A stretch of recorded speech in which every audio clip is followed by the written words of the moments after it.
waa dagaalkii ugu weynaa ee ka dhaca qaaradda Yurub tan iyo dhamaadkii dagaalkii labaad ee dunida. Adduunyada oo dhan waxay ka walwalsan tahay duulaanka uu Ruushku ku qaaday Ukraine inuu dhaliyo dagaalkii saddexaad ee dunida.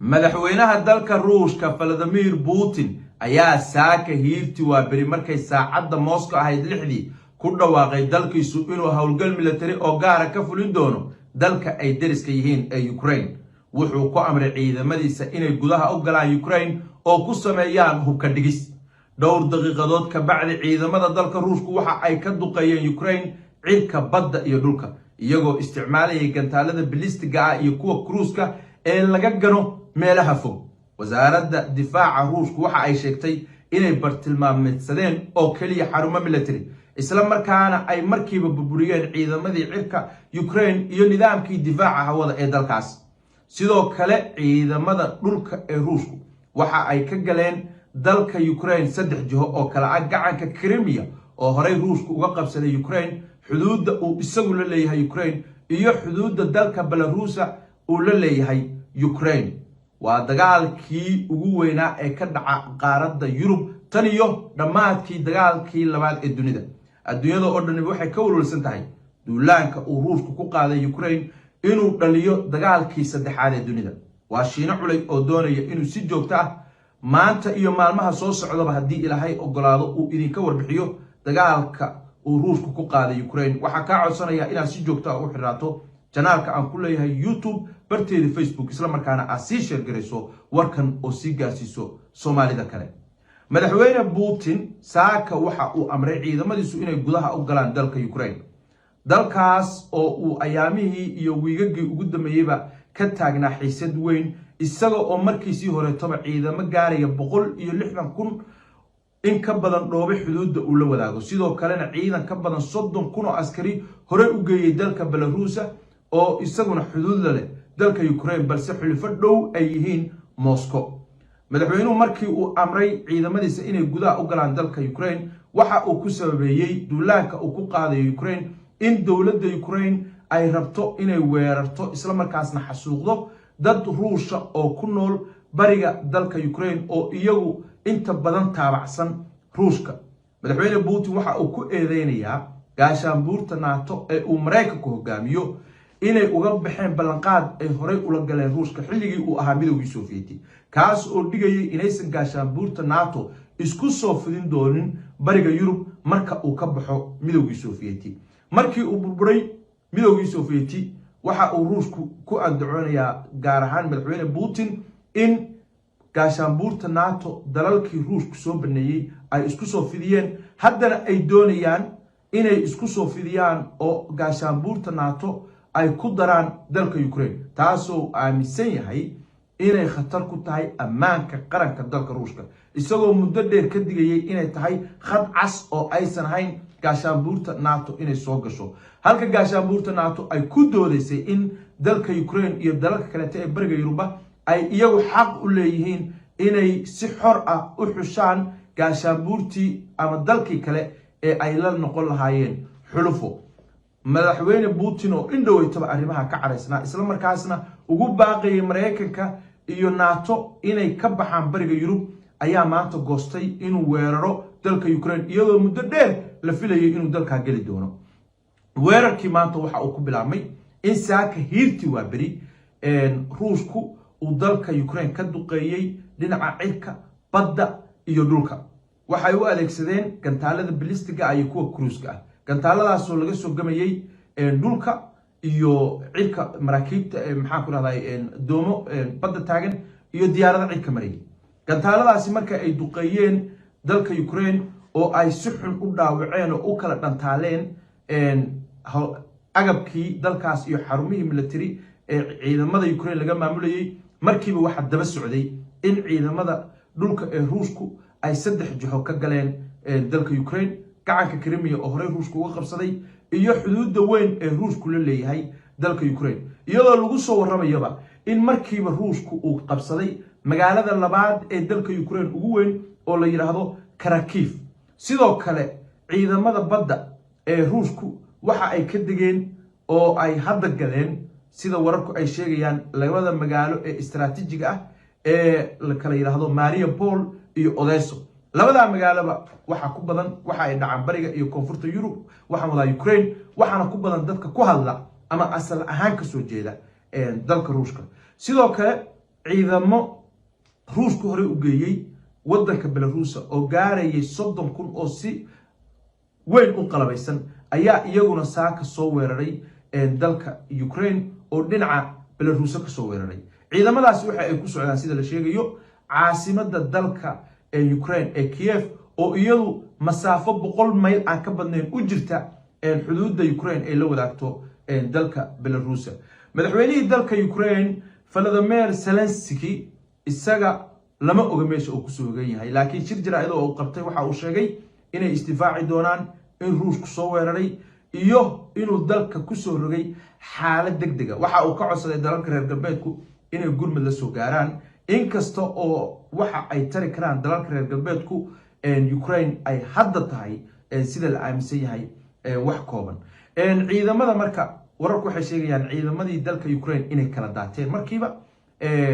madaxweyne Putin waxa uu ugu baaqay ciidamada dalka Ukraine inay hubka dhigaan, isagoo u ballan qaaday cidii hubka dhigtay inay si nabada guryahooda ugu laaban doonaan, balse wuxuu ka digay kuwa laga yaabo inay iska caabiyaan inay kala kulmi doonaan cawaaqib xumo aysan taariikhda horey u arkin,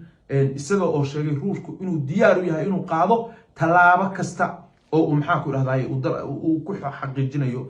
amaankiisa qaranka, isla markaasna uu ku baabi'inayo wuxuu ugu yeeray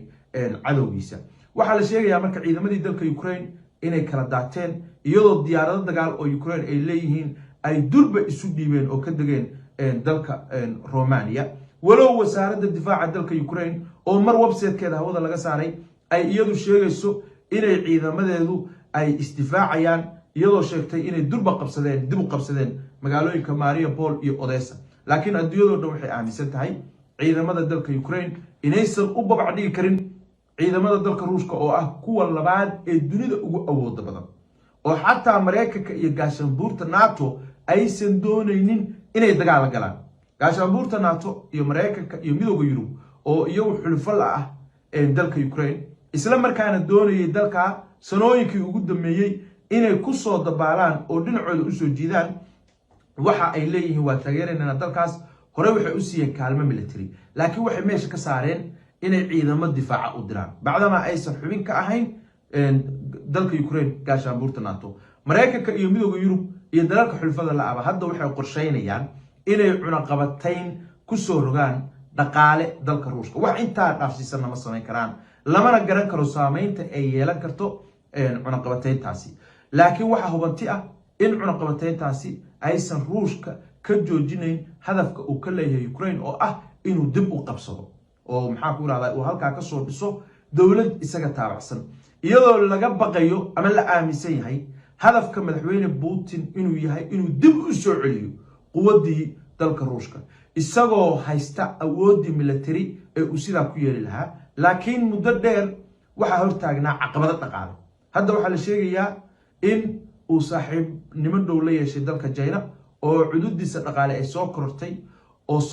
oo maanta leh dhaqaale u dhigma kan Mareykanka oo kale. marka waxa la leeyahay taasi waxay ku dhiirigelisay Putin inuu maxaa ku raada awood military u isticmaalo Ukraine iyo inuu xilligan u arko inuu ka dhameyn karo hadafkiisii muddada dheer madaxiisa ka guuxayay ahayd inuu awoodii Ruushka dib u soo celiyo bacdama dhaqaali uu ka heli jiray ama ganacsigii kala dhaxeeyay dalalka reer galbeedka uu uga kaaftoomi karo xiriirka cusub ee uu la samaystay ee xooggan dalka Shiinaha iyo suuqa cusub ee dalka Shiinaha oo runtii uu badeecadihiisa u iibgeyn karo.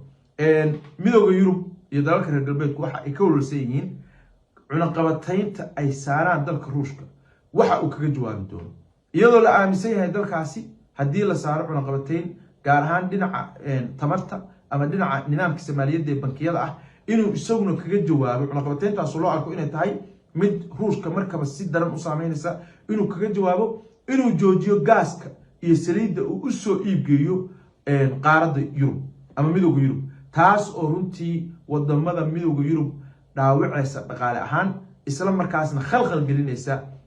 saliidii iyo gaaskii dalalkani ay ku kala socdeen marka iyaga laftigoodu cunaqabataynta ay ruushka saarayaan waxay u baahan yihiin inay aad uga taxadiraan iyagoo isku raacsan in cunaqabatayn la saaro laakiin ma doonayaan ganacsiga gaaska iyo shidaalka iyo saliidda ee dalka kala dhaxeeya in maxaa ku dhahdaa cunaqabatayn la saaro ama cunaqabatayn ku kalifi karta ruushka inuu isagu joojiyo gaaska uu soo dhoofinayay la saaro ruushku inkastuu dhaqaale ahaan ka daciifsan yahay dalalka reer galbeedka haddana waxa uu haystaa lacag ka badan 650 bilyan oo kaasha oo ah lacagta qalaad ama doolarka iyo yuurada oo kale taasoo la leeyahay lacagtaasi wuxuu u adeegsan karaa ama ay kaga filan tahayba inuu iskaga difaaco ama uu gaashaan ay uga noqoto cunaqabataynta dhaqaale ee dalalka reer galbeedku rabaan inay saaraan ciidamada waddanka Ukraine awood uma leh inay ruushka u barbardhigaan waxaana la filayaa dagaalku hadduu sidaa kusii socdo in maalmaha soo socotaba dalka Ukraine gabi ahaantiiba uu gacanta u galo waddanka ruushka inkastoo madaxweyne Putin uu sheegayo in ay howlgalku uu ku kooban yahay bariga Yurub laakiin marka la eego dhinacyada uu ka weeraray meelaha uu duqeeyay ciidanka uu waddanka maxaan ku radaa geliyay waxa la rumaysan yahay inuu doonayo inuu qabsado waddanka oo dhan Ukraine oo idil taas oo uu arko inay muhiim u tahay ammaanka qaran ee ruushka iyo maxaan ku radaa mustaqbalka fog ee ruushka dalka Ukraine waxa uu muddo qarniyo ah ka tirsanaa boqortooyadii ruushka sidoo kale wuxuu xubin ka ahaa midowgii Sovieti ee burburay 1991 waxa uu la leeyahay xiriir bulsho mid diin mid dhaqan mid luqadeed iyo mid dadba dalka ruushka marka ruushku wuxuu arkaa sinaba inuusan u lumin karin